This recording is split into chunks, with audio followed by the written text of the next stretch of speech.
Bonjour à toutes, bonjour à tous et bienvenue à ce cursus du mercredi consacré aujourd'hui aux formations d'instituteurs, d'institutrices primaires de Elmo, préscolaires et primaires.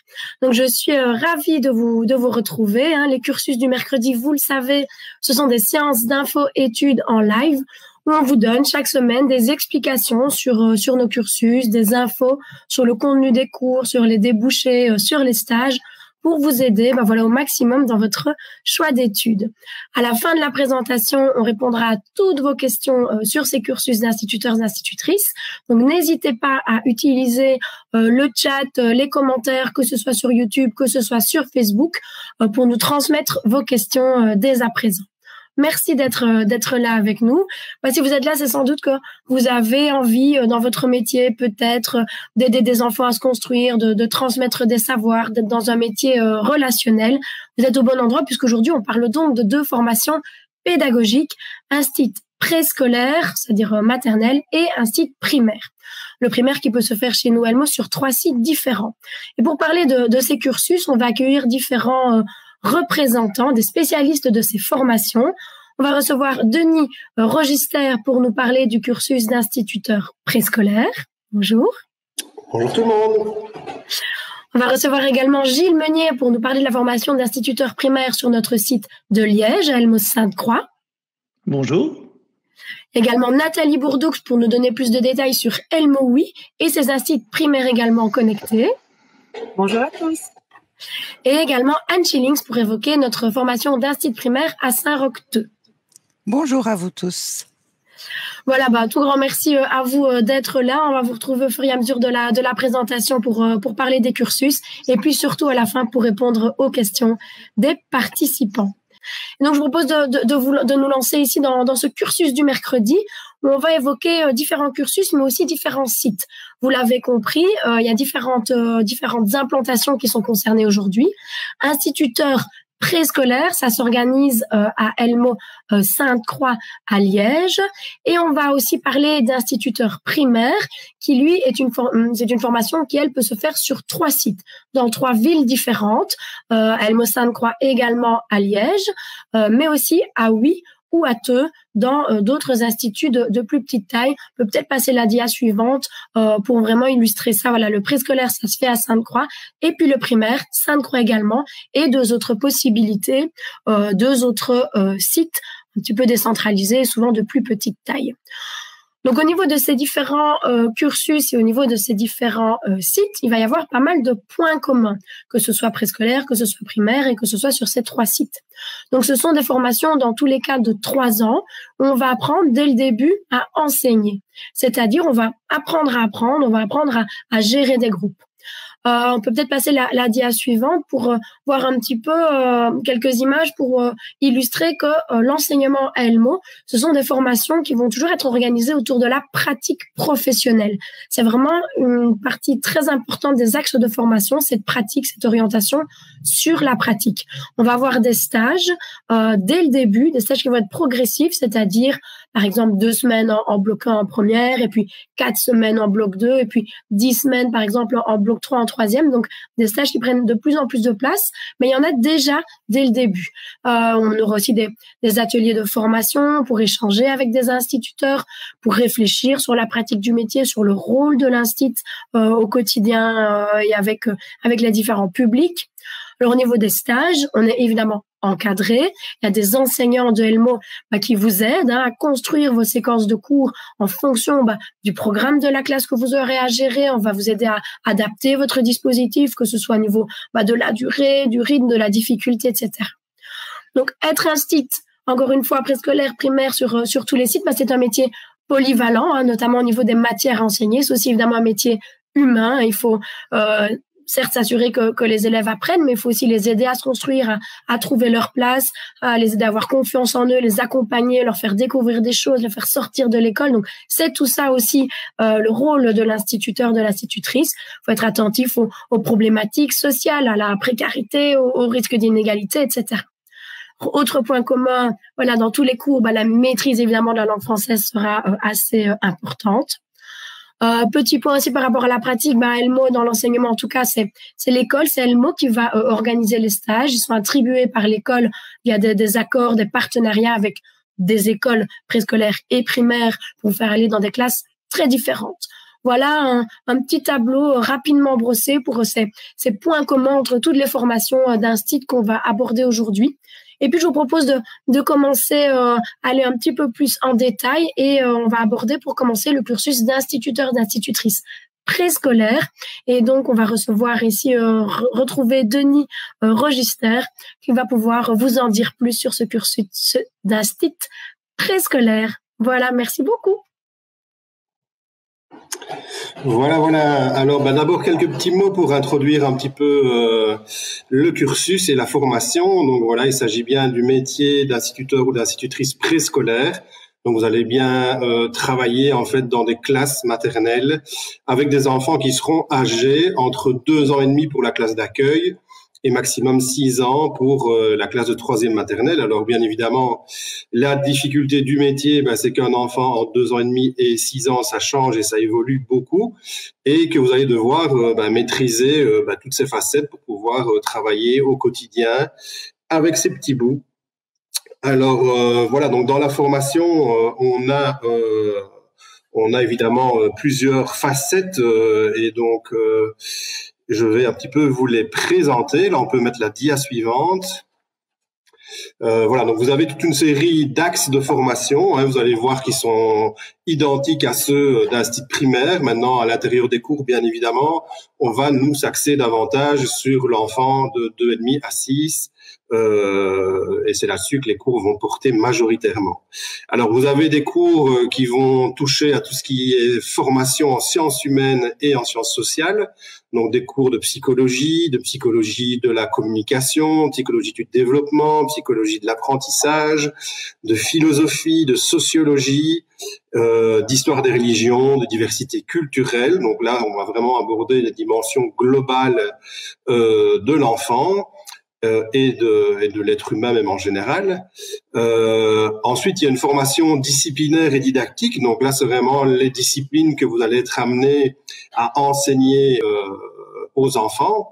Et donc, on a là-dedans le français, les sciences, l'histoire, la géographie, les mathématiques, la religion, l'éducation plastique, l'éducation musicale, l'éducation corporelle et psychomotricité.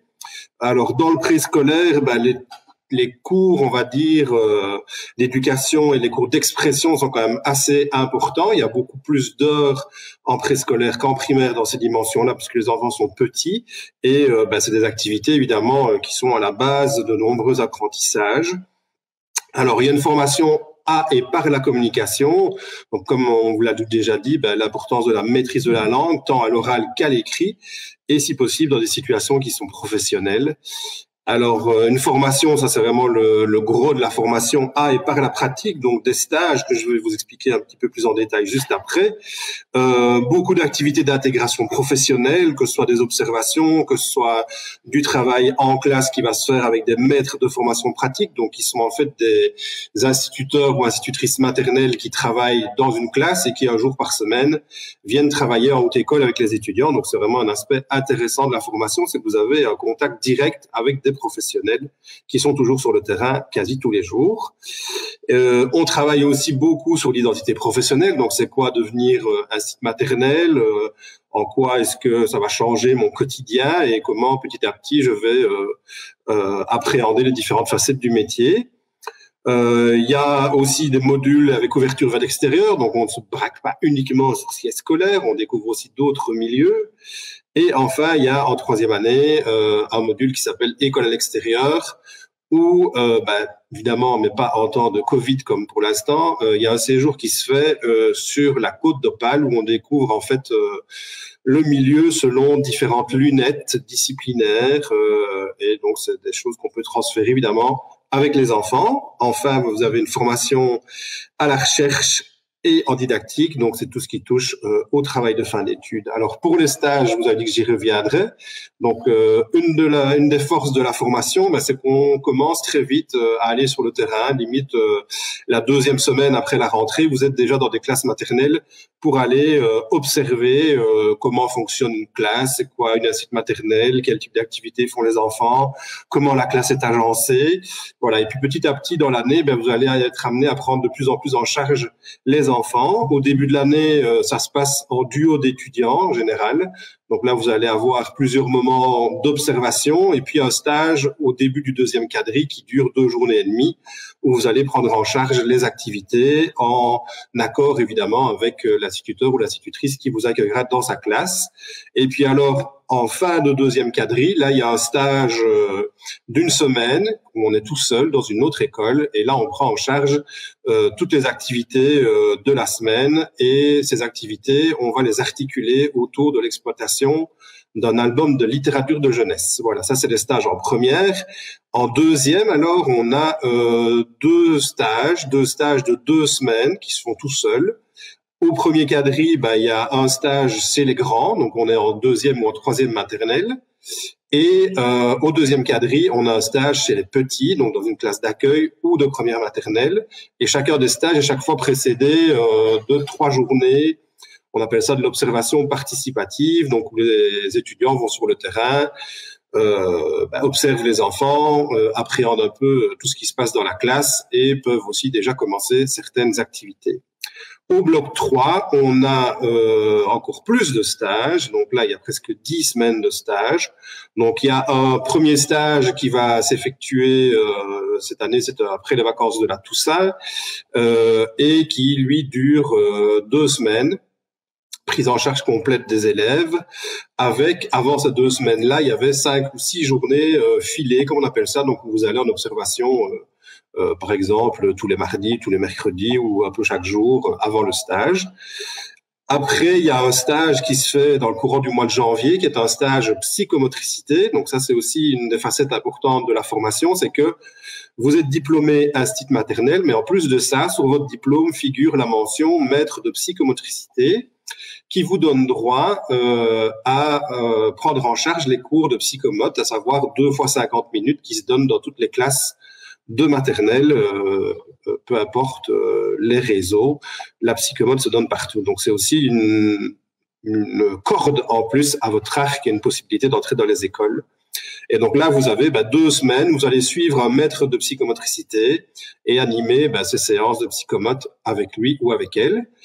Et puis enfin, on a un dernier stage qui cette année, c'est un stage de 4 semaines qui avait lieu tout le mois de mars, qui vient de se terminer la semaine dernière. Et là, c'est le stage qui va davantage vous permettre de mettre en œuvre les actions qui sont en lien avec votre travail de fin d'études. Et alors, en toute fin d'année, il y a un tout petit stage de 2 jours et demi où on voit un petit peu, fait un peu un travail on découvre un petit peu le milieu des personnes à besoins spécifiques, que ce soit des enfants, des ados, des adultes. Et il y a un petit stage de 2 jours et demi d'observation dans une institution qui accueille des personnes en situation de handicap. Voilà. Dimension importante, je l'ai dit, l'expression qu'on va retrouver en fil rouge aussi, donc de la première à la troisième. Expression qui chaque année va s'inscrire dans un petit module particulier. Donc au bloc 1, vous allez avoir des ateliers d'expression, vous allez travailler sur une dimension que vous aurez choisie. Au bloc 2, début d'année, les étudiants montent un petit spectacle en exploitant un album de littérature de jeunesse autour d'une thématique qui a été choisie par l'équipe de formateurs. Et en troisième année, là, vous avez aussi un spectacle qui va se jouer non plus devant des étudiants, mais devant des enfants des écoles avoisinantes qui viennent voir un spectacle que vous aurez monté de A à Z. Voilà. Autre aspect que vous devez savoir aussi, c'est des couleurs et une identité forte de la section. C'est tout ce qui touche à la thématique des inégalités ou, pour le dire plus positivement, à l'entrée de chaque enfant dans les apprentissages. Donc voilà, c'est, on va dire, un fil rouge qu'on va travailler avec vous de la première jusqu'à la troisième. D'ailleurs, en troisième, c'est même l'intitulé d'une des unités d'enseignement. Et donc, on va vous apprendre, en gros, à quoi faut-il être attentif pour que chaque enfant entre dans l'apprentissage. Voilà. Et alors, je terminerai, pour ne pas être trop long, en insistant auprès de vous pour dire que le métier d'assistante maternelle, ça dépasse largement l'image qu'on s'en fait habituellement. Donc, c'est-à-dire, c'est quoi? Je vais m'occuper d'enfants, ils vont jouer, ils vont s'amuser, on va les changer, on a l'image du bac à sable, de la plasticine. Donc, tout ça, ce sont des gros stéréotypes. L'école maternelle, c'est vraiment le lieu où on va construire les tout premiers apprentissages, les apprentissages de base qui vont être nécessaires pour toute la suite de la scolarité de l'enfant. Et donc, bien évidemment, c'est un moment crucial. Et les compétences professionnelles que doivent maîtriser les assistantes maternelles sont assez complexes. Et donc, c'est pas du tout un métier simple et c'est pas non plus des études faciles. Donc voilà, c'est des études qui sont exigeantes. Et donc voilà, je tiens à le dire parce que c'est important. Parce que trop souvent, on a l'impression que parce qu'on aime les enfants, on va devenir assistante maternelle et qu'on fait ça par vocation parce que c'est quelque chose qu'on a en soi. Alors, c'est peut-être très bien d'aimer les enfants à la base, c'est même mieux, mais évidemment, il y a beaucoup de choses à apprendre lors des 3 années de formation. Voilà. Donc, n'hésitez pas pour la suite à poser vos questions dans le chat. On aura l'occasion d'y répondre. Merci. Un tout grand merci, Denis, pour cette très chouette présentation, très riche. Je vous propose de continuer, comme on l'a dit, posez vos questions dans le chat, on les prendra tout en compte ici à la fin. Mais je vous propose de continuer, de vous donner encore pas mal d'infos et de poursuivre avec le deuxième cursus abordé aujourd'hui, celui d'instituteur primaire, qui est donc organisé sur 3 sites. Donc, on va avoir plusieurs intervenants. On va commencer peut-être avec Gilles Meunier pour parler d'abord des axes de formation et des débouchés principaux de ce cursus institutrice primaire. Voilà, un tout grand merci. Merci Stéphanie. Donc en fait, je vais peut-être moins descriptif et moins parler de moins de détails que Denis ici, puisque moi je vais essayer de me concentrer sur l'ensemble des cursus primaires d'Elmo. Et donc, en général, voilà ce que je peux dire. Donc, l'institut primaire, il prend en charge les enfants, bien entendu, de 6 à 12 ans. Ça va.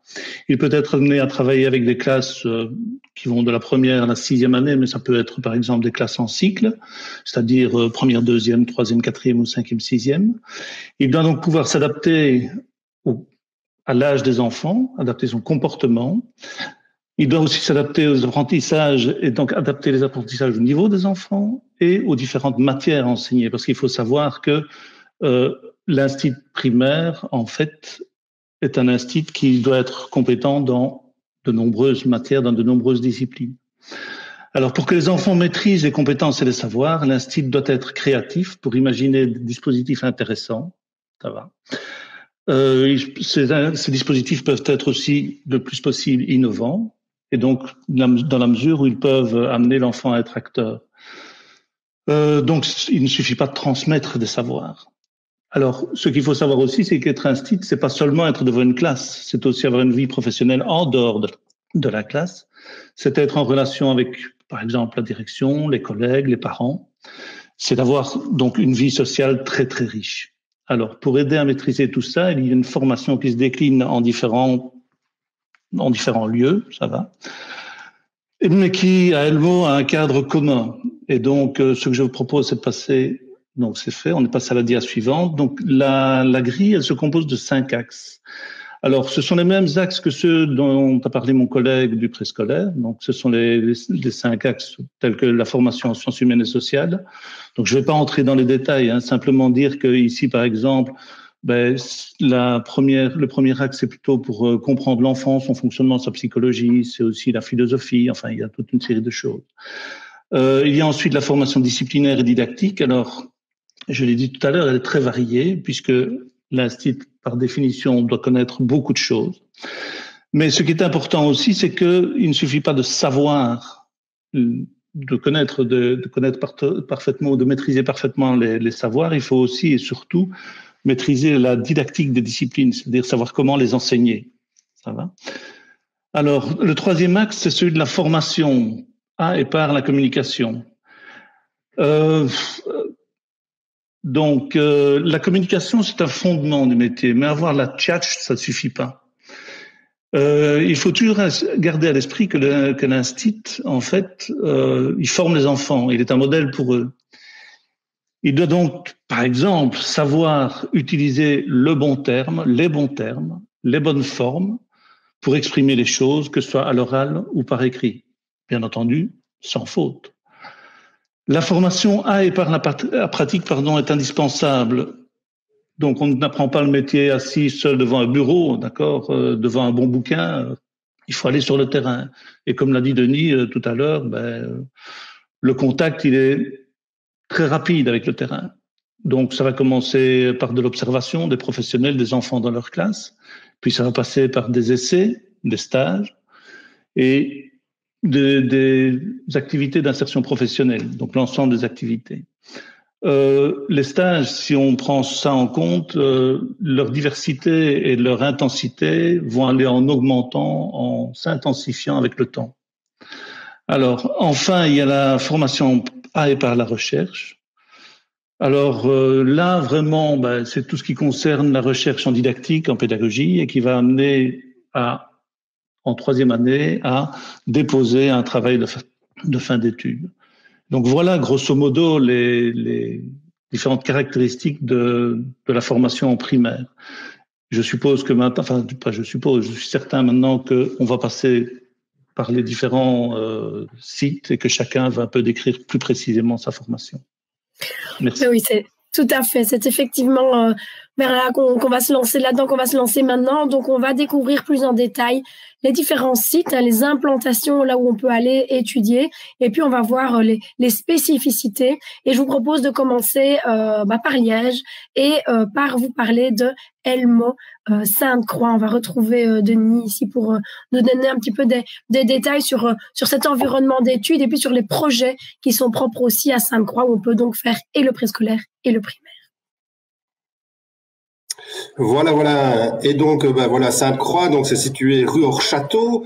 On est vraiment au pied des coteaux de la citadelle et on est vraiment au cœur historique de Liège. On est à vol d'oiseau à 400 mètres de la place Saint-Lambert.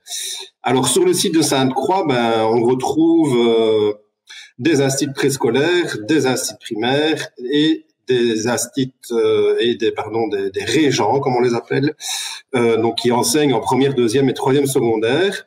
L'ensemble, ça forme plus ou moins 1000 étudiants et on a aussi une section de spécialisation. Donc ça, c'est une année en plus du bac en orthopédagogie.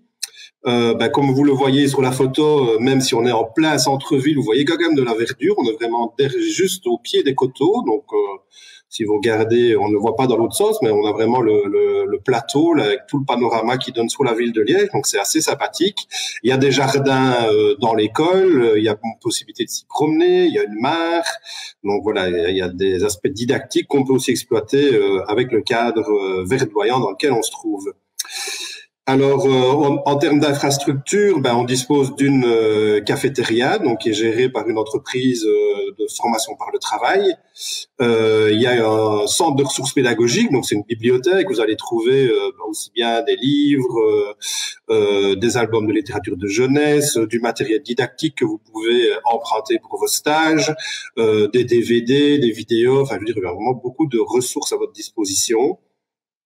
Et alors, c'est vrai qu'on est un gros site, mais que on fonctionne avec des classes qui restent à taille humaine. Donc, en première année, que ce soit dans les différentes sections, on a des classes qui aussi autour de 30, 40 étudiants. Donc, ça reste plus ou moins de taille humaine. Et il y a une qualité qui est vraiment apportée à l'accompagnement et à la relation qu'on veut la plus proche possible avec les étudiants. On a sur le site aussi un auditoire qui accueille en temps normal plus ou moins 180 étudiants. Et alors vous voyez dans les photos qui apparaissent à l'écran, dans la petite bulle du milieu, donc il y a une maquette puisque le site de Sainte-Croix va se transformer dans les années qui viennent en campus des coteaux. Donc tout le site va être réaménagé et va vraiment devenir beaucoup plus fonctionnel, plus polyvalent et encore plus accueillant que ce qu'il n'est déjà. Voilà, je laisse la parole à Gilles pour vous expliquer la suite. Merci Denis. Donc Sainte-Croix, c'est aussi un site, donc comme il l'a dit, où se côtoient des étudiants, futurs enseignants du maternel au secondaire, avec des formations différentes, soit, mais aussi des projets communs. Alors on a une attention particulière portée sur l'expression, avec des modules et des activités d'art plastique, mais aussi théâtre, slam, conteur, l'utilisation de la voix, puisqu'être enseignant, c'est finalement être chaque jour devant un public enthousiasmé. Il y a aussi un accent fort qui est mis sur la citoyenneté avec, par exemple, la Semaine des droits humains.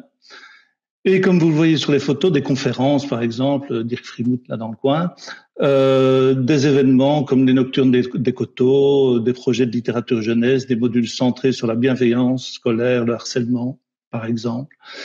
Du théâtre, bien entendu, aussi des voyages. Alors, puisque j'en suis à parler de Sainte-Croix et du primaire, je vais un peu développer les deux spécificités, enfin deux des spécificités du primaire de Liège. Et là, il y a d'abord l'apprentissage par problème, donc l'APP en l'acronyme, qui est une pédagogie active mise en œuvre dans des universités comme l'UC Louvain ou l'Université de Laval au Québec, et qui vise à permettre à l'étudiant de construire ses propres apprentissages, mais aussi à acquérir ou développer, s'il les a déjà, des compétences dans le domaine du travail collaboratif. Cette stratégie d'apprentissage a été mise en place, en fait, avec succès pour le moment, au bloc 1 chez nous. Et elle devrait gagner progressivement l'ensemble de la formation aux côtés de pédagogie plus traditionnelle, comme par exemple la pédagogie du projet. Alors, deuxième chose que je voudrais mettre en exergue, c'est l'extramuros, en fait, ce qu'on appelle aussi l'apprentissage dehors. Alors, qui est une façon d'utiliser le cadre de vie des élèves, leur environnement immédiat pour construire des apprentissages, quel que soit le milieu proche auquel on fait appel. Donc, par exemple, si l'école est en ville ou à la campagne, peu importe, ce type de pédagogie est possible. Notre situation en plein cœur de Liège, comme l'a dit Denis, mais au pied des coteaux de la citadelle, nous offre un espace idéal pour former nos étudiants. Autre chose qui est importante, c'est que nous collaborons également avec le Cercle des naturalistes de Belgique en intégrant à notre formation, un stage résidentiel d'une semaine à Vierves-sur-Virouin, donc là où se trouve un de leurs centres. Et Vierves-sur-Virouin, donc pour le petit image, c'est un des plus beaux villages de Wallonie. Donc nous travaillons avec eux et l'extramuros, c'est vraiment quelque chose d'important pour nous. Voilà pour ce qui concerne le primaire de Liège et donc le site de Sainte-Croix. Super, un tout grand merci pour ces explications. Effectivement, c'est important de voir un petit peu les spécificités, les fils rouges de chacun. Donc là, on vous a parlé du préscolaire, du primaire, particulièrement à Sainte-Croix, à Liège. On va maintenant passer au primaire sur nos deux autres sites. Et pour commencer, El Moui. Et donc pour ça, on va retrouver Nathalie Bourdoux qui va nous parler un peu plus en détail de ces fameuses spécificités pour devenir instituteur primaire El Moui. Voilà, merci. Merci Stéphanie. Rebonjour à tous. Et donc, comme mes deux collègues Denis et Gilles vous l'ont déjà exprimé, on a la chance à Elmo d'avoir des sites qui sont différents de par leur projet. Donc, on mène au même diplôme. On a le même objectif, c'est de former des instits. Et on a vraiment tous cette croyance et cette conviction que c'est un job super important, comme Denis l'a rappelé, dès la maternelle, on va construire les premiers apprentissages. Alors la spécificité chez nous, oui, c'est comme vous le voyez sur la photo qui s'affiche sur votre écran, là vous voyez l'entièreté de l'école. Donc ça, on voit quand même tout de suite la différence avec le site de Liège, c'est que, oui, nous ne formons que les instits primaires, donc il n'y a pas cette verticalité de 2,5 à 14 ans. Et donc, on a une école qui est vraiment familiale. Vous avez une classe par année, c'est plus ou moins maximum une centaine d'étudiants, donc tous en formation d'instit primaire.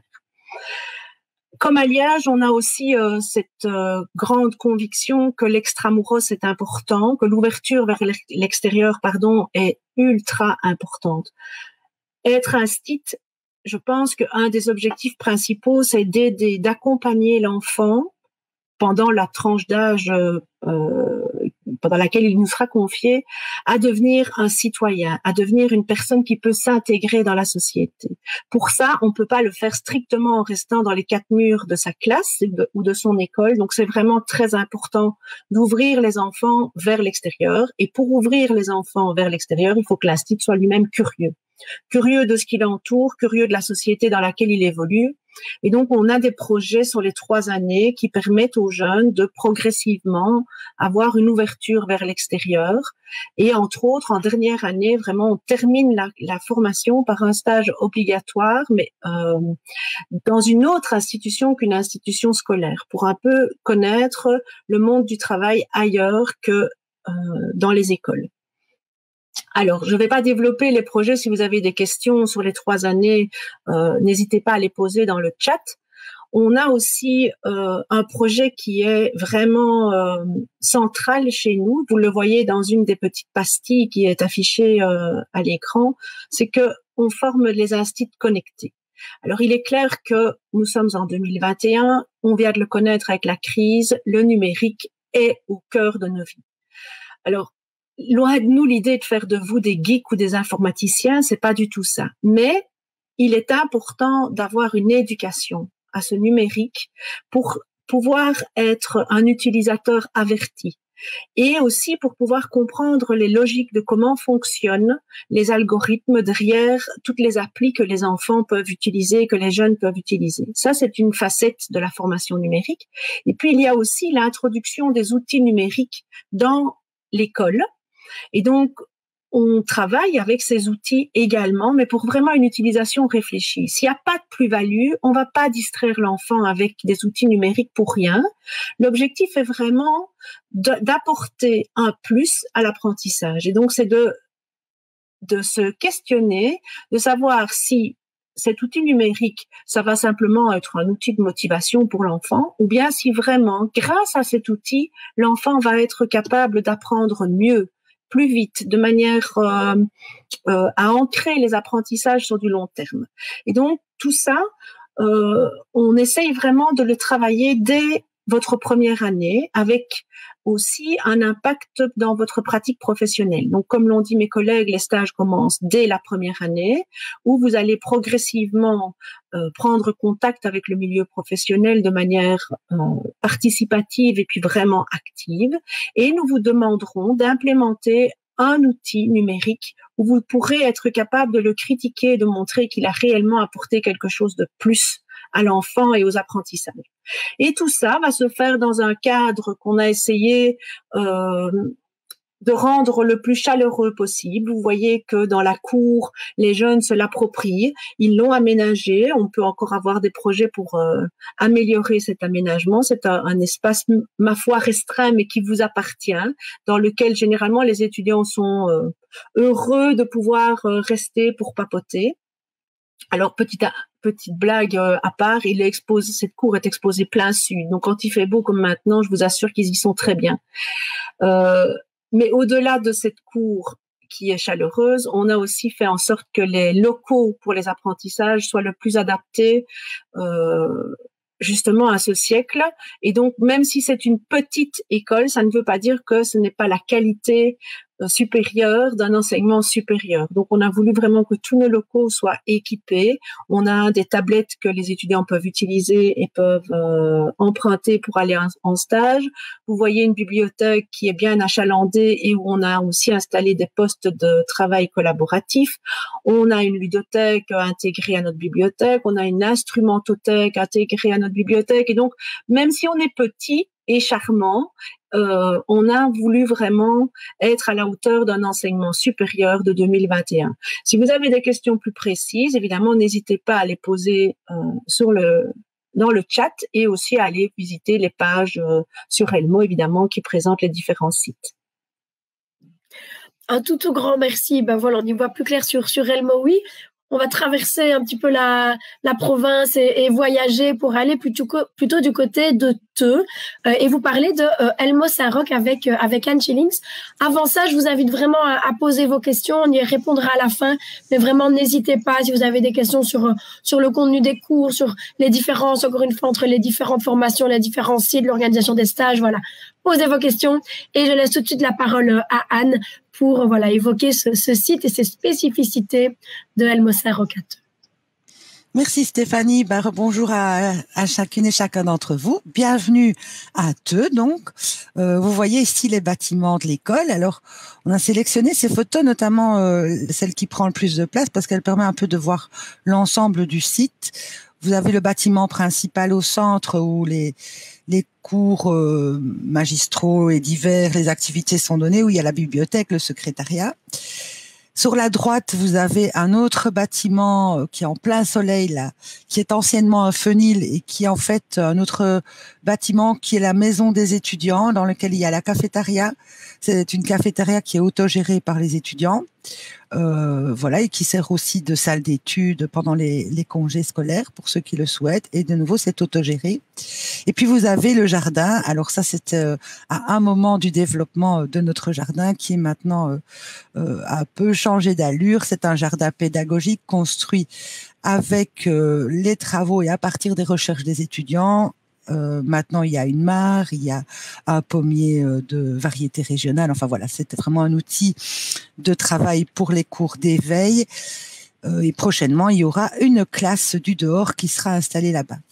Vous voyez aussi l'environnement très vert. Nous, on est à la fois dans la petite ville de Theux et au pied du château. Comme l'ont dit mes collègues, un des jobs de l'enseignant, de la site primaire, c'est d'amener les enfants à être curieux vis-à-vis de leur environnement et avoir des outils pour découvrir, pour comprendre leur environnement proche. Et donc, c'est un souci que nous avons à l'école normale ici à Theux, c'est de prendre le temps de découvrir l'environnement. Ça se fait à la fois d'une découverte de l'environnement proche, mais également on sort des murs, on quitte l'école, on va en différents lieux, on va à Bruxelles, à Brève, enfin je ne vais pas citer tous les endroits où nous nous rendons, mais pour continuer à découvrir cet environnement et à se laisser étonner aussi, surprendre par ce à quoi peut-être on est fort habitué. On invitera les étudiants à redécouvrir une curiosité, un émerveillement par rapport aux choses les plus élémentaires. Donc, dans l'école proprement dite, il y a plusieurs espaces de vie. Peut-être qu'on peut passer à la dia suivante. Voilà, on voit ici des étudiants, déjà que le jardin a changé de perspective, qui s'occupent du jardin avec les bacs potagers, les haies qui continuent à être entretenus, etc. Alors, dans les locaux, il y a plusieurs types de locaux. Il y a un grand local qui peut accueillir 200 étudiants qui est équipé. Tous nos locaux sont, comme l'a dit Nathalie, équipés. C'est pas parce qu'on est à la campagne qu'on n'est pas dans notre siècle. Ici, moi-même, je suis à la bibliothèque, qui est un lieu une sorte de le cœur de l'école où les étudiants se retrouvent beaucoup pour travailler à leurs leçons, préparer leurs leçons. Il y a plusieurs espaces de coworking aussi dans le bâtiment principal. Et dans les axes de formation qui traversent l'ensemble des 3 années des 3 blocs, il y a un axe central chez nous qui est vraiment l'axe de la pratique. Les étudiants de la première et la deuxième année enseignent 1 fois par semaine dans les écoles fondamentales, dans nos écoles partenaires. Et 1 fois par semaine, ils se consacrent aux activités d'enseignement et aux préparations de ces activités d'enseignement et à leur évaluation. Il se fait que dans le cadre de ces AFP, la plupart des disciplines sont impliquées et donc l'ensemble des enseignants articulent constamment la théorie et la pratique à ce qui se vit le mardi pour les premières dans les AFP ou le mercredi ou le vendredi pour les étudiants de deuxième dans les classes. Nous aimons le travail en équipe, les enseignants. On espère que c'est contagieux auprès de nos étudiants. Nous invitons aussi au travail collaboratif, notamment aussi dans les classes. Parfois enseigner à plusieurs dans la même classe. Les professeurs le font, les étudiants aussi. Un autre axe qui traverse l'ensemble de notre formation et qui est un peu un de nos chevaux de bataille, c'est l'interdisciplinarité. Vous voyez différentes activités ici, par exemple au centre des enfants qui admirent le paysage de Thieu depuis un point de vue non loin ici de l'école.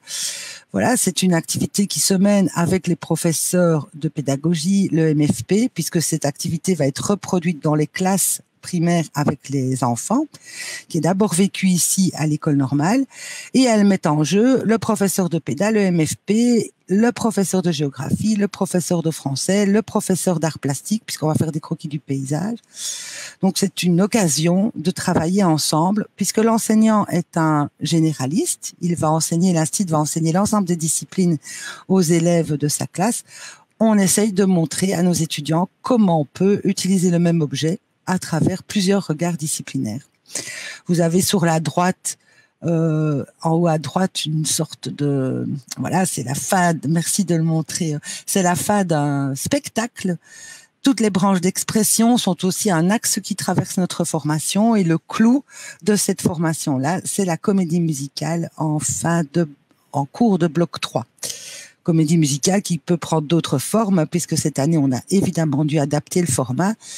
Il s'agit en tout cas de produire un spectacle et de se mettre en scène. Et les cours d'art plastique, de TIC, d'éducation musicale, de français y préparent aussi au fil des 3 années.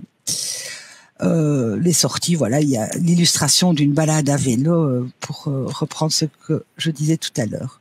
Un autre axe qui est important pour nous dans la formation, c'est que nous sommes une école donc de à peu près 150 étudiants, 150 jeunes qui veulent se former au métier d'instituteur, et nous aimons beaucoup rassembler l'ensemble des étudiants autour de problématiques professionnelles. Ainsi, régulièrement, nous avons des journées qu'on appelle des journées en verticalité, où nous travaillons tous ensemble sur les mêmes thématiques. On a travaillé sur le harcèlement scolaire, on a travaillé sur les pépites culturelles, sur les inégalités scolaires, enfin toutes les thématiques autour desquelles les regards des étudiants des différentes années peuvent s'éclairer mutuellement. Voilà, tout ce qui est éveil, je ne pense pas l'avoir dit, c'est aussi un axe qui traverse la formation. Éveil, histoire, géosciences, parfois aussi avec éducation musicale, avec religion. Tout ce qui contribue à comprendre notre environnement, c'est un fil qui traverse toute la formation, aussi dans la perspective, comme l'a dit Nathalie, du développement de la citoyenneté sur toutes ses facettes. Mais voilà, je ne veux pas aller plus loin sur cet aspect-là. Donc, interdisciplinarité, articuler la théorie et l'ancrer dans la pratique, éveil, expression artistique, activité en verticalité, ce qui amène une bonne ambiance dans l'école. Les étudiants se connaissent et il y a un cercle bien vivant qui organise des festivités régulièrement, plusieurs fois l'année, des festivités aussi qui permettent de rassembler toute l'école, non pas autour de thématiques professionnelles, mais autour de fêtes quand les occasions s'y prêtent ou se présentent. Voilà, si vous avez des questions, on est bien sûr disponible. Il y a le chat qui est prévu à cette occasion. Et puis, on vous invite évidemment à venir lors des journées portes ouvertes, vous rendre compte sur place de la formation et du cadre de formation. Un tout grand merci. Voilà, je pense qu'ici les différentes interventions vous ont montré la richesse de ces métiers d'instituteurs, d'institutrices, la complexité, la diversité, les différentes casquettes que cela représente. Avant de passer aux questions, on va jeter un petit coup d'œil sur le planning, l'agenda futur étudiant. Voilà, on met d'autres choses en place pour vous aider à vous informer, à vous orienter. Vous avez l'espace elmo.be futur étudiant et le site de Elmo. Vous allez pouvoir retrouver des vidéos de présentation des sites pour les visiter en images. Vous retrouverez également sur les différentes pages des formations différents éléments, certains qu'on vous a présentés aujourd'hui, des infos également sur la passerelle qui est possible entre les 2 bacheliers qu'on vous a présentés aujourd'hui, Donc, entre le préscolaire et le primaire, dans un sens ou dans l'autre, on peut avoir en une année d'études, une année passerelle, la possibilité d'avoir les 2 diplômes. Donc, ça, c'est une info intéressante et vous retrouverez plus d'éléments sur notre site par rapport à cette passerelle entre le préscolaire, le primaire ou inversement. Au niveau des cursus, vous le voyez, c'est quasiment tous les mercredis à 14h ici. On fait une petite pause pendant les vacances de Pâques et on se retrouve le mercredi de la rentrée pour aborder 2 formations. Donc, ce sera à 14h et puis à 16h, notre bachelier en technique de mode et notre bachelier technologue de laboratoire médical. Rendez-vous aussi, surtout notre journée porte ouverte qui se fait sur rendez-vous. Donc là également, la prise de rendez-vous se fait sur notre site. Les inscriptions pour l'année prochaine se font en ligne et elles seront ouvertes le 8 mai, jour de notre porte ouverte. Donc voilà, l'information, les inscriptions, l'orientation, tout ça continue dans la foulée. N'hésitez pas à venir sur notre site. Voilà pour le planning futur étudiant. Je vous propose de passer à vos questions. C'est ça évidemment aussi l'intérêt de ce cursus du mercredi. Hein. C'est bien sûr de pouvoir interagir avec vous et répondre à vos questions. On va peut-être découvrir une première question. J'espère que notre présentation vous a éveillé, ça a titillé un petit peu vos questions. Première question de Ambre. Donc, quels sont les différents réseaux d'éducation libre officielle catholique et dans lesquels peut-on enseigner avec le diplôme préscolaire Elmos Sainte-Croix? Voilà, Denis, dans quel réseau peut-on enseigner? Donc, on peut enseigner dans tous les réseaux. Maintenant, on va dire que pendant votre formation initiale, on va vous former essentiellement à utiliser les référentiels et les programmes du réseau libre. Ce qui ne veut pas dire qu'on ne va pas du tout aborder les autres, vous les découvrirez aussi, mais vous n'aurez peut-être pas autant l'habitude de les manipuler. Mais évidemment, quand vous êtes diplômé, libre à vous de postuler dans n'importe quel réseau. Nos anciens étudiants sont engagés dans tous les réseaux. Bien évidemment, la priorité, c'est quand même toujours dans le réseau libre. Et ça va aussi un peu dépendre des villes et des communes dans lesquelles vous allez postuler. Donc, voilà, et cette possibilité de travailler dans tous les réseaux, c'est pour le préscolaire, c'est aussi pour le primaire. Ça se décloisonne vraiment beaucoup, donc ça, on peut vraiment travailler dans tous les réseaux. Et donc, il y a le libre, il y a l'officiel, donc voilà, on peut vraiment travailler partout. Alors, une question d'Augustine. Nous sommes combien par classe, s'il vous plaît? Alors ça va dépendre aussi peut-être d'une école à l'autre. Peut-être si chacun veut répondre brièvement à la question. Allez, des groupes classes en moyenne, c'est combien dans les différentes écoles?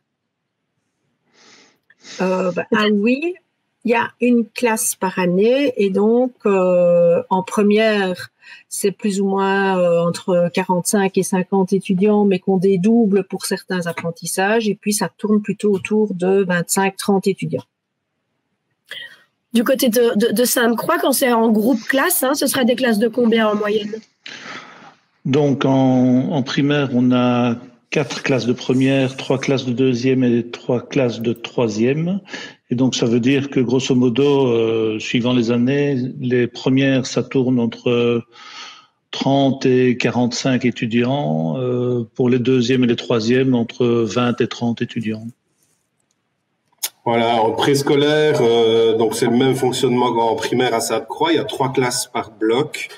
En première, c'est généralement des classes qui tournent autour de 30-35 étudiants. En deuxième, c'est des classes de 25-30 grand maximum. Et en troisième, là, on a des plus petites classes d'environ une vingtaine d'étudiants. Voilà. Et comme en première, il y a aussi des cours comme la maîtrise de la langue, par exemple, qui sont dédoublés. Tous les ateliers de formation pratique sont aussi dédoublés. Allez, voilà, et à Theux, en fait, il y a 2 classes de première, 2 classes de deuxième et généralement une classe de troisième qui est autour de 40-45 étudiants, les troisièmes. Et en première, c'est des classes d'une trentaine d'étudiants, entre 25 et 30. Ça dépend évidemment de combien d'étudiants s'inscrivent en première, parfois un peu plus que 30. Donc voilà, ça varie. Mais comme je l'ai expliqué, nous travaillons souvent à plusieurs professeurs simultanément en organisant le travail de différentes façons, ce qui fait que finalement, il y a des moments en classe, mais il y a aussi beaucoup de moments où on est tous ensemble, les classes rassemblées, le niveau rassemblé avec différents formateurs au fil de la journée, ce qui permet d'avoir différentes modalités de travail. Donc, il y a la modalité de travail par groupe classe, tout le monde ensemble, c'est le cas des AFP, et par différents ateliers, ou des plus petits groupes, ça arrive souvent aussi sur l'ensemble des modules que nous organisons. Oui, donc effectivement, finalement, quel que soit le cursus et quel que soit le site, il y a vraiment ce fonctionnement d'encadrement proche qui est proposé en haute école. La majorité des groupes classes, on est donc sur une trentaine d'étudiants. Des cours aussi en tout petits groupes avec une dizaine d'étudiants. Et puis, parfois, on va rassembler plusieurs classes pour des cours en plus gros groupe, en auditoire, pour des cours peut-être différents. Donc voilà, 3 modalités, et ce, quel que soit le site et quel que soit le cursus. Voilà, beaucoup d'éléments pour ta réponse, Augustine, mais comme ça, on va loin dans le détail. Alors, une autre question, un test de français qui est prévu. Ici, on parle d'Elmo Saint-Roch. Voilà, donc, quelles sont les modalités? Est-ce qu'il doit être réalisé avant septembre ou à la rentrée? Voilà, quelques infos sur ce test de français.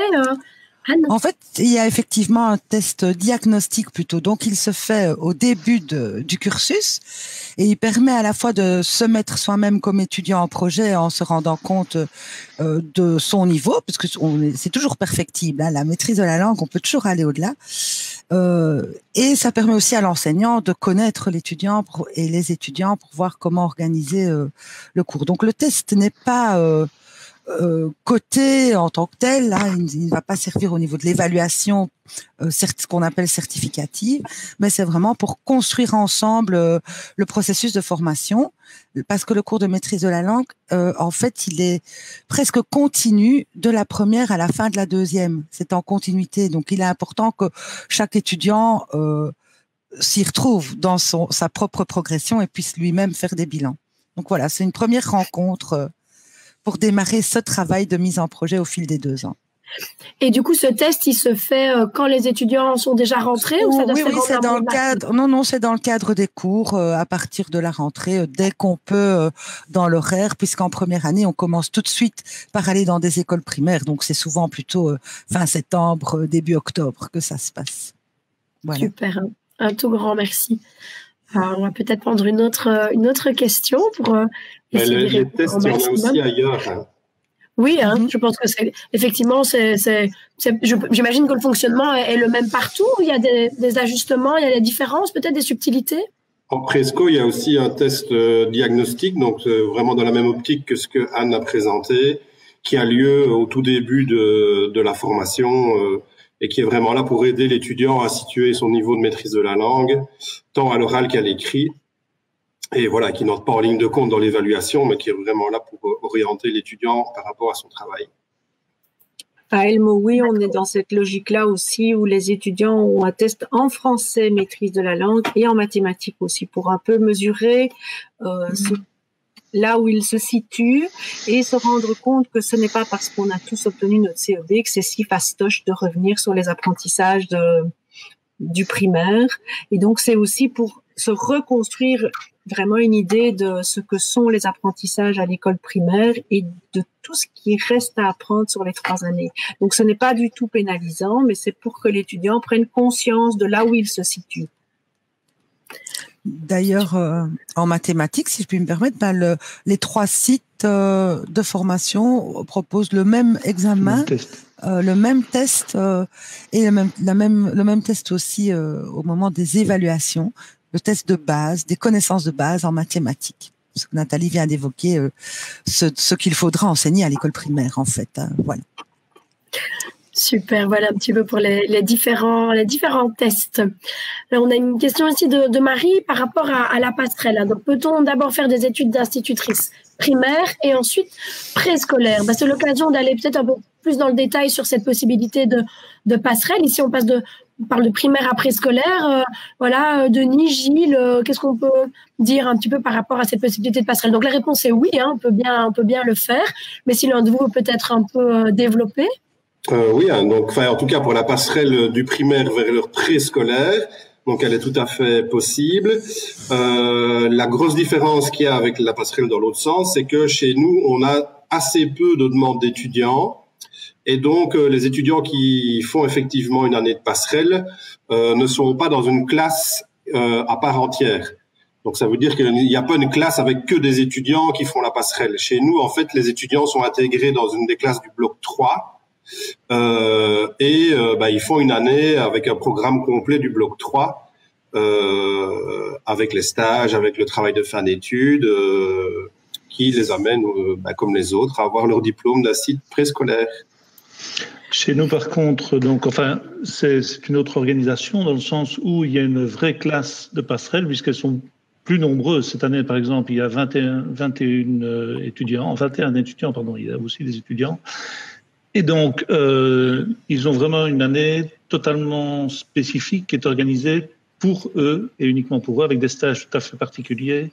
Donc, tout est séparés en fait du reste de la formation, même si bien sûr ils sont toujours en contact. C'est pas, on va pas faire de la ségrégation, mais enfin ils ont une formation tout à fait particulière. Mais voilà, comme ça, on a effectivement les deux modalités, les deux organisations au niveau de cette passerelle, que ce soit dans un sens ou dans l'autre. Une question de Lisa. Au niveau des stages, pouvons-nous choisir une école que nous avons fréquentée? Je ne sais pas si tu parles du préscolaire ou du primaire. Voilà, est-ce qu'on peut aller faire son stage dans une école dans laquelle on était élève? C'est comme ça que je lis la question. Nathalie peut-être, et puis si quelqu'un d'autre. La seule restriction, on ne peut pas aller dans une école où on a un membre de sa famille qui travaille. Et donc ça, c'est la seule restriction qui soit légale, décrétale. Aller dans une école où on a fait soi-même sa formation, si on s'y sent bien, qu'on s'y sent à l'aise, ça peut être un piège comme ça peut être un atout. C'est un peu à l'étudiant de savoir s'il se sent bien dans cette école-là. Il faut savoir que, à part pour les étudiants de première année où le choix est un peu plus libre, à partir de la deuxième année, des stages en deuxième année, nous avons besoin d'avoir ce que Stéphanie a expliqué en début, des accords de collaboration. Et donc, il y a une liste d'écoles partenaires parmi lesquelles l'étudiant peut éventuellement choisir. Et en fonction des sites, l'étudiant choisit où ce sont les personnes en charge des stages qui vont placer les étudiants. Parce que notre objectif, évidemment, est de vous faire découvrir d'autres horizons que ceux que vous avez connus, évidemment. Alors, c'est bien d'aller là où vous avez fait une partie de votre formation, ça peut être rassurant, mais chaque école a ses spécificités et nous, on veille à ce que pendant votre cursus, vous rencontriez un maximum de ces réalités parce qu'on ne sait pas où vous irez travailler plus tard. Voilà, oui, donc c'est l'occasion de rappeler qu'effectivement, c'est généralement plutôt des accords et donc c'est l'école qui vous envoie en stage, tout ça est organisé parallèlement. Merci beaucoup, Lisa, j'espère que ça répond à ta question. Alors, une question d'Anaïs, la durée de la formation ne devait-elle pas passer à 4 ans? Oui, effectivement, donc ça, c'est cette fameuse réforme de la formation initiale qui est sur la table depuis longtemps et puis qui était reportée. Donc, elle est reportée a priori à la rentrée 2022. Autrement dit, si vous vous inscrivez ici à Elmo pour entrer ici en septembre 2021, vous serez toujours sur un programme en 3 ans. Je ne sais pas si l'un de vous peut-être compléter voilà cette fameuse réforme, ce passage en 4 ans qui est postposé à 2022. Voilà. On n'est pas encore très clair, je pense, quant à la confirmation de cette réforme. Va-t-elle passer, ne va-t-elle pas passer? Voilà, si quelqu'un veut compléter. Moi, mes infos, c'est reporté à 2022, à confirmer. Voilà. Voilà. On attend aussi des infos, nous tous. Donc, voilà, c'est effectivement les infos qu'on a pour le Joker. On voudrait voilà. des infos. Cela dit, si ça passe en 4 ans, nous l'organiserons. Nous serons, donc les formations pourront toujours être suivies dans nos différents instituts en 4 ans. Voilà. En 4 ans, et alors dire aussi que, de notre point de vue, c'est une réelle plus-value pour la formation par rapport à la formation en 3 ans, puisque ici, on vous le dira sur tous les sites, les étudiants ont beaucoup de choses à faire sur 3 années, et une année de plus, ce ne serait pas du tout du gâchis, parce qu'on l'utiliserait à 100%. Et dire que le gros changement qu'il y aurait, c'est que en lien avec le pacte pour un enseignement d'excellence, on parle que vous soyez au courant de, on va dire, si vous êtes un site maternel, ben vous allez essentiellement avoir votre formation pour donner cours à des enfants d'école maternelle, mais vous aurez aussi l'opportunité d'aller donner cours en première et en deuxième primaire. Et donc là, ben, c'est un gros changement. Et donc, par exemple, la question des futures passerelles, ben là, on n'en sait encore rien du tout une fois que le décret sera passé. Mais en tout cas, la nouvelle formation pourrait vous permettre de travailler sur plusieurs niveaux d'enseignement avec le même diplôme. Donc sur le site internet de Elmo, pour chaque, vous aurez des pages évidemment sur chaque formation. Hein, donc si vous cliquez sur un site préscolaire ou primaire Liège ou oui ou deux, il y a des explications et vous avez notamment la possibilité d'avoir accès à une page qui parle justement de cette réforme, qui donne un petit peu les objectifs, hein, puisqu'on n'est pas très au clair encore quant au contenu précis de la réforme, mais vous avez des infos sur les objectifs principaux, dont celui que Denis vient d'évoquer. Donc ça peut être intéressant pour en savoir un peu plus. Et puis pour bien être clair aussi, si vous commencez ici en 2021 où le programme est annoncé en 3 ans, ce sera en 3 ans. On ne change pas les règles du jeu en cours de route. Donc si vous commencez que c'est en 3 ans, vous le faites en 3 ans, avec évidemment la possibilité, si à un moment donné ça passe en 4 ans, bah de faire des modules en formation continue par exemple, pour avoir le même titre que ceux qui auraient eu leur diplôme en 4 ans dans un second temps. Voilà un petit peu pour cette réforme. Pour simplifier, pour l'instant, ce n'est pas à l'ordre du jour ici maintenant pour cette rentrée-ci. Est-ce qu'on a peut-être une autre question? Lisa qui nous revient, y a-t-il des portes ouvertes à Elmo Sainte-Croix malgré le Covid-19? Oui, tout à fait. Donc, elles sont toujours bien planifiées et on espère de tout cœur pouvoir vous recevoir sur nos différents sites. Donc, c'est à Sainte-Croix, mais aussi partout sur tous les sites et campus de Elmo, sur rendez-vous, pour respecter évidemment au maximum les mesures sanitaires et faire ça en toute sécurité. Donc, ça se passe sur rendez-vous. Vous allez sur elmo.be/porte-ouverte et vous aurez les modules de rendez-vous qui s'ouvrent ici fin de semaine. Et la porte ouverte, donc le samedi 8 mai, et on vous y invite, venez voir un petit peu l'environnement des études, posez vos questions. On espère vraiment que ça pourra se faire. S'il devait y avoir un changement, on vous proposera évidemment une alternative. Mais là, c'est bien organisé en présentiel, sur rendez-vous. Est-ce qu'on a peut-être une autre question, hein? Donc ici, je pense que Lisa a eu réponse à sa question. Une question d'Alice. On entend parfois qu'on manque de profs. Y a-t-il des matières plus en pénurie que d'autres? Donc ici, peut-être des cursus, des sections plus en pénurie que d'autres. Je pense que et primaire et préscolaire sont en pénurie, si je ne me trompe pas. Mais ça, il faut aller vérifier chaque année le métier. Les métiers en pénurie sont déclarés au Forem. Mais ça fait plusieurs années qu'un site préscolaire et un site, en tout cas primaire, sont déclarés en pénurie.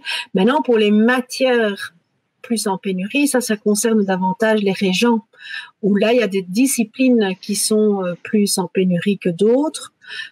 Mais comme les instituts présco et instituts primaires sont des généralistes, c'est l'ensemble de la profession qui est en pénurie. Je ne sais pas si j'ai répondu à la question ou si mes collègues veulent apporter des précisions. Non, tout à fait. Non. Nous, les formations que nous représentons ici ne sont pas dépendantes d'une discipline en particulier. Donc, voilà, c'est la formation globalement. Et la pénurie est davantage marquée chez les instituts primaires que chez les instituts préscolaires. En présco, c'est plutôt en cours d'année. Plus on avance dans l'année, moins il y a de diplômés qui sont disponibles sur le marché de l'emploi. Voilà, tandis qu'en primaire, ça arrive beaucoup plus tôt dans l'année que les directions pleurent après les intérimaires, quoi.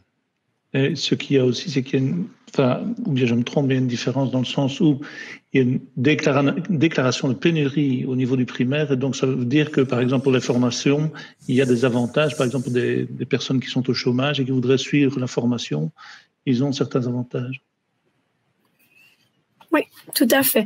Et par rapport à ça, un projet, hein, donc ce n'est pas encore validé, mais Elmo organisera peut-être la formation d'instituteurs en horaire décalé. Voilà, dans ce cadre-là aussi. Donc, plus d'infos bientôt sur notre site primaire. Ce sera organisé, c'est pas peut-être, ce sera organisé et c'est pas en horaire décalé mais adapté. Alors, il y a des petites nuances, mais suivez bien l'info sur le site parce que après Pâques, ça va fuser au niveau de la publicité, à mon avis, de cette formation-là, qui devrait, là par contre, on ne sait pas si elle débutera en septembre ou en janvier, mais il faut aussi être attentif à cette formation. Merci beaucoup. Alors, une autre question d'Anaïs. Aux portes ouvertes du 8 mai, y a-t-il moyen de rencontrer des étudiants, contrairement aux dernières portes ouvertes? Je vais vous laisser répondre par rapport aux modalités des différents sites. Il y a des étudiants qui sont prévus sur certains sites pour notamment réaliser les visites guidées. Donc là, c'est l'occasion d'en rencontrer. Je vois qu'on hoche la tête. Je pense que c'est le cas à oui. Genre, voilà, tout le monde a l'air de hocher. Je vais vous laisser confirmer. Mais je pense que des étudiants des écoles font les visites, ce qui permet de les rencontrer, de poser des questions. Si vous voulez compléter, n'hésitez pas.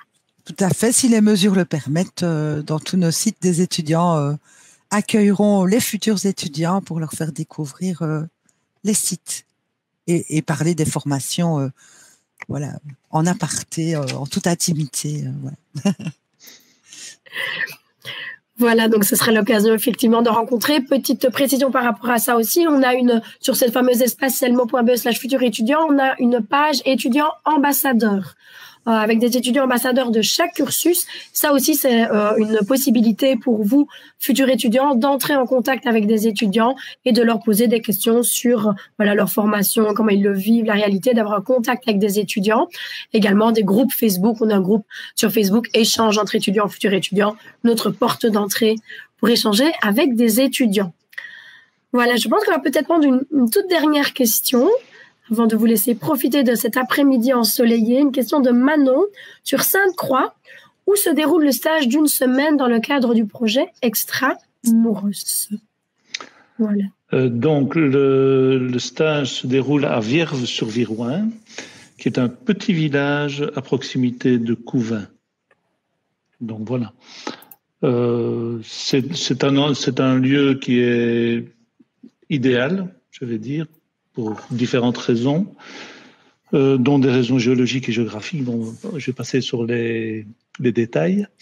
Mais donc, c'est surtout le lieu où le Cercle des naturalistes de Belgique a développé un de ses centres.